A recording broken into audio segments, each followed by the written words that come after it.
नमस्कार दोस्तों, उम्मीद करती हूँ आप सब लोग अच्छे होंगे। आज की इस वीडियो में हम डिस्कस करेंगे वक्फ संशोधन बिल के बारे में। वक्फ अमेंडमेंट एक्ट, इसकी क्या क्या रिस्पॉन्सिबिलिटीज़ हैं, क्या जिम्मेदारियां हैं, क्या इनमें बदलाव हुए हैं पुराने और नए लॉज में, एंड कुछ केसेस भी डिस्कस करेंगे। So let's start. कई सालों से मैंने कई पत्रकारों और वकीलों को इस तथ्य के बारे में बात करते हुए सुना है कि रक्षा और रेलवे के बाद जो केंद्र सरकार के अंतर्गत आते हैं, भारत में सबसे बड़े संपत्ति मालिक वक्फ बोर्ड है। हाल ही में अचानक यह खबर आने तक किसी ने भी इस पर विश्वास नहीं किया। तथ्य यह है कि कम से कम कागजों पर तो यह बताया गया है कि भारत में वक्फ संपत्ति लगभग 8 लाख एकड़ है। चूंकि इसमें से केवल कुछ ही सूचीबद्ध या सिद्ध है, शायद यह एक अनुमान है, लेकिन मामले का तथ्य यह है कि कोई भी भारतीय वास्तव में वक्फ संपत्ति की सीमा को नहीं जानता है, जिसे मुसलमानों ने बिल्कुल भी नहीं हड़पा है। कम से कम इसका अधिकांश हिस्सा नहीं, बल्कि विभिन्न कांग्रेस सरकारों द्वारा उदारतापूर्वक दिया गया है। यह 1923 में शुरू हुआ, जब भारतीय उपमहाद्वीप में सुन्नियों और शियाओं ने अपनी संपत्तियों को स्पष्ट रूप से परिभाषित करना चाहा और अंग्रेजों ने वक्फ अधिनियम लाया। यह मुसलमानों द्वारा चलाए जा रहे उपहार या धर्मार्थ संस्थानों से संबंधित है, जिसमें मस्जिदें और उनके साथ की भूमि के साथ साथ उनके पूर्वजों द्वारा वक्फ बोर्ड के लिए छोड़ी गई अन्य भूमि भी शामिल है। यह हाल ही में तमिलनाडु में एक बड़ा मुद्दा बन गया, जहां एक हिंदू किसान अपनी बेटी की शादी के लिए कुछ जमीन बेचने गया था और स्थानीय रजिस्ट्रार कार्यालय ने उसे बताया था कि जमीन उसकी बेचने के लिए नहीं है और उसे वक्फ बोर्ड से अनुमति लेनी होगी। जमीन उसके परिवार के पास वर्षों से थी। साथ ही इलाके के कई गांव से संबंधित लगभग 400 एकड़ जमीन भी थी, जो सभी पीढ़ियों से हिंदुओं की थी। किसान हताश था। वक्फ बोर्ड कानून के अनुसार उसे अब एक मुस्लिम न्यायाधिकरण के सामने जाना होगा, जहां इस्लाम में अच्छी तरह से जानकार कोई व्यक्ति फैसला करेगा कि जमीन उसकी है या अल्लाह की। वक्फ बोर्ड कानून कहता है कि उससे संबंधित सभी भूमि अल्लाह के नाम पर थी। निराशा में वह मीडिया के पास गया और फिर समस्या को मीडिया और वकीलों ने उठाया। वक्फ बोर्ड के प्रमुख एक दयालु सज्जन का टीवी पर साक्षात्कार लिया गया और उन्होंने पुष्टि की कि हिंदू गांव, जिसमें 1500 साल पुराना चौल मंदिर भी शामिल है, वास्तव में वक्फ बोर्ड के थे और उनके पूर्वजों द्वारा उन्हें दिए गए थे, लेकिन कागजी कार्रवाई को खोदना होगा क्योंकि यह वक्फ बोर्ड के साथ था। इस समय तक लगभग हर प्रमुख टीवी चैनल और अखबार यह पूछताछ कर रहे हैं कि वक्फ बोर्ड ने हिंदू गांव और एक मंदिर और इतनी ज़मीन कैसे हासिल की। कहानी पकड़ में आ गई और कई राज्यों ने अपने क्षेत्र में वक्फ बोर्ड की संपत्तियों की जांच शुरू कर दी। कुछ समाचार रिपोर्टों में दिखाया गया है कि कैसे सत्ता में रहने के दौरान विभिन्न कांग्रेस सरकारों ने संपत्तियों को या तो वक्फ बोर्ड द्वारा अधिग्रहित करने की अनुमति दी थी या दूसरी तरफ देखा था। तमिलनाडु के मामले में रिपोर्टों के अनुसार यह डीएमके सरकार थी। शायद यह तुष्टीकरण या वोट बैंक की राजनीति या दोनों का एक ही रूप था। वक्फ बोर्ड चलाने वाले कुछ मुसलमानों ने कहा कि यह संपत्ति 1947 में उनके पास आई थी, जब भारत का विभाजन हुआ और पाकिस्तान चले गए मुसलमानों ने अपनी ज़मीन वक्फ को दान कर दी थी। लेकिन यह सर्वविदित है कि विभाजन के दौरान पाकिस्तान में हिंदुओं की ज़मीन भारत से गए मुस्लिम शरणार्थियों को दे दी गई थी और ऐसा सुनने में आया है कि यह एक तरीके का लेन देन था, लेकिन ऐसा लगता है कि हिंदुओं के लिए ऐसा बिल्कुल नहीं हुआ।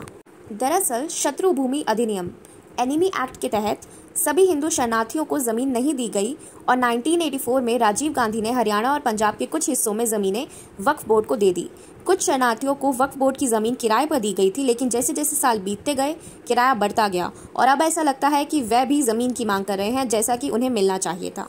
भारत में धर्म के नाम पर अवैध भूमि अतिक्रमण का मुद्दा नया नहीं है। कई उदाहरणों ने ये स्पष्ट रूप से साबित कर दिया है कि कैसे सेंट्रल वक्फ बोर्ड जैसे प्रतिष्ठान वक्फ संपत्ति बताकर अवैध रूप से भूमि का स्वामित्व ले सकते हैं।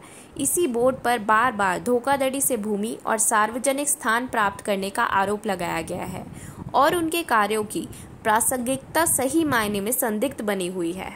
वक्फ बोर्ड वर्तमान में भारत का तीसरा सबसे बड़ा भूस्वामी है, जो केवल सशस्त्र बलों और भारतीय रेलवे से पीछे है। भारत के केंद्रीय वक्फ परिषद की स्थापना 1964 में भारत सरकार द्वारा वक्फ अधिनियम 1954 के तहत की गई थी। तुर्की, लीबिया, मिस्र, Sudan, Lebanon, Syria, Jordan, Tunisia और इराक के इस्लामी देशों में वक्फ प्रचलित नहीं है। हालांकि भारत में वोट बैंक की राजनीति के कारण न केवल वक्फ बोर्ड सबसे बड़ा शहरी भूस्वामी है, बल्कि उसके पास कानूनी रूप से उनकी रक्षा करने के लिए एक कानून भी है। दरअसल वक्फ संस्था को नियंत्रित करने वाले राजनीतिक वोट बैंक आज़ादी के बाद और भी मजबूत हुए हैं। नेहरू सरकार द्वारा पारित 1954 के वक्फ अधिनियम ने वक्फ के केंद्रीकरण की दिशा में एक रास्ता प्रदान किया। 1964 में भारत सरकार द्वारा वक्फ अधिनियम 1954 के तहत एक वैधानिक निकाय central Waqf council of India की स्थापना की गई। यह केंद्रीय निकाय विभिन्न राज्य वक्फ बोर्डों के तहत काम की देखरेख करता है, जिनकी स्थापना वक्फ अधिनियम 1954 की धारा 9(1) के प्रावधानों के तहत की गई थी। वास्तव में वक्फ अधिनियम, जो कि एक सर्वोपरि कानून है, इस पर कोई विधायी शक्तियां नहीं हैं, को 1995 में तत्कालीन यूपीए सरकार द्वारा मुसलमानों के लिए और भी अधिक अनुकूल बना दिया गया था। देश में आज 30 से ज़्यादा वक्फ बोर्ड हैं, जिन्होंने अब तक कई संपत्तियां और मंदिर की ज़मीनों पर अतिक्रमण किया है, और ज़्यादातर मामलों में यही तरीका अपनाया गया है। मुस्लिम आमतौर पर सबसे पहले इन ज़मीनों पर नमाज अदा करना शुरू करते हैं, फिर इसे धार्मिक स्थल घोषित करके इसके चारों ओर गांव बसा दिए जाते हैं। फिर इन अवैध बस्तियों के पास ज़मीन बेचना या पट्टे पर देना आसान हो जाता है।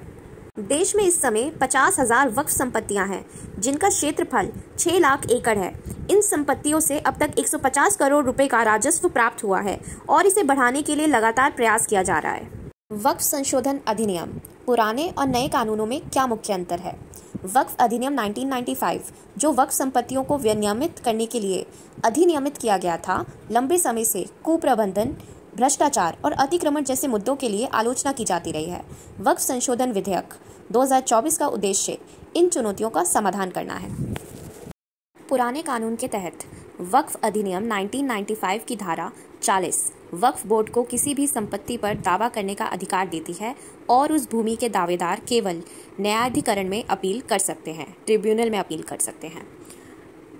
नए कानून। प्रस्तावित वक्फ संशोधन विधेयक दावेदारों को न्यायाधिकरण के अतिरिक्त, ट्रिब्यूनल के अतिरिक्त राजस्व न्यायालय, सिविल न्यायालय या उच्च न्यायालय में अपील करने की अनुमति देता है। Means district court, high court and supreme court.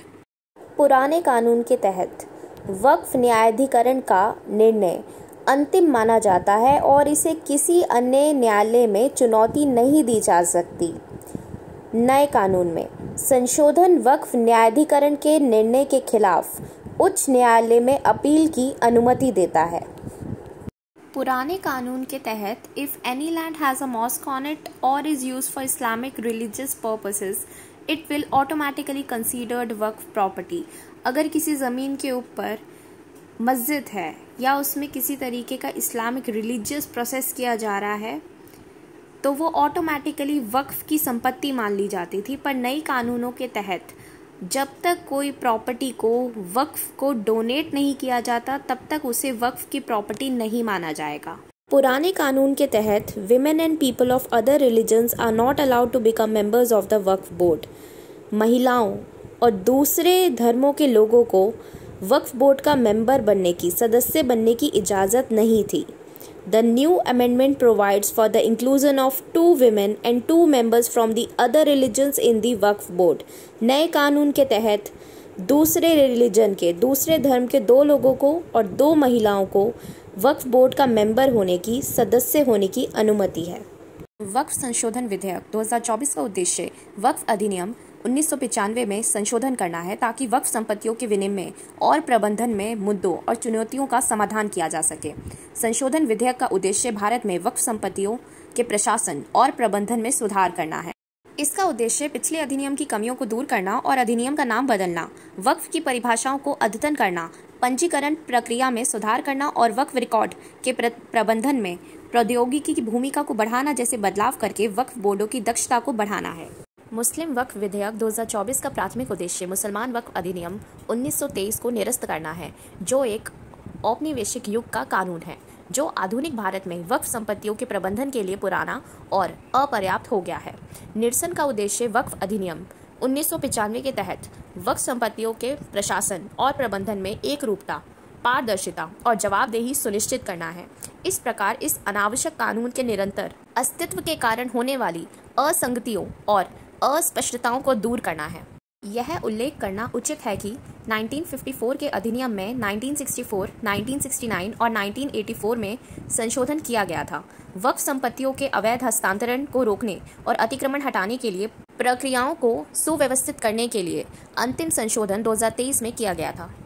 Here are some cases we're gonna discuss where the Waqf Board in India has mismanaged assets, encroached, illegally disposed of, and infringed on various properties in the last few years. First, Tamil Nadu Waqf Board claims ownership of a Hindu majority village. A shocking case of the Waqf board encroach on a property came to light in Tamil Nadu in September this year, where an entire village with a Hindu major population has been declared as Waqf property. Thiruchenturai village near Trichy, Tamil Nadu has been designated as a Waqf property by the Tamil Nadu Waqf board. Thiruchenturai is a village situated on the south bank of the Kaveri river in Tamil Nadu. The issue was uncovered when a person named Rajagopal attempted to sell his 1 acre 2 cents of land to one Rajeshwari. When Rajagopal, a resident of the nearby village, Malikarupur village, arrived at the registrar's office to get the sale of his land registered, he was surprised to learn that the land did not belong to him and instead belonged to the Waqf board. In fact, days after news surfaced that the Waqf board had encroached on an entire hamlet with a Hindu majority population in Tamil Nadu, reports emerged on how this village is not the only one. Reports suggested that the Tamil Nadu Waqf board has claimed ownership of 7 such Hindu villages in the state. The villagers have additionally alleged that the Waqf board has also claimed that the 1500-year-old Sundareshwar temple belongs to them. Notably, the Waqf board has placed posters across the villages claiming ownership of the village land. Another case. Uproar over orders to hand over Gurudwara land to Waqf board in Haryana. In July of this year, residents of Jatlana village in Haryana's Yamunanagar district flocked to the streets to protest court ruling granted the Waqf board possession of a Gurudwara land.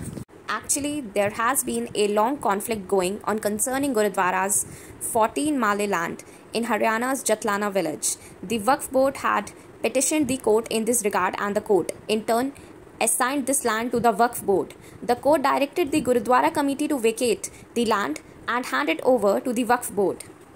As the news spread, people of the village gathered outside the Gurudwara to protest against the court order. Gurudwara committee members Manish Batra, Jaswinder Singh and Sardar Satwinder Singh confirmed that since 1947, the Gurudwara has stood on this site and that there has never been a mosque on the property where the Gurudwara is located, a claim made by the Waqf board to acquire the property. Here are some more cases. Must read it. Thanks for watching. I hope you like this video. So do like, share and subscribe. I want to know about your opinion about my videos. Do you like it or do you want to suggest something so you can that I can make video on it? So do comment below.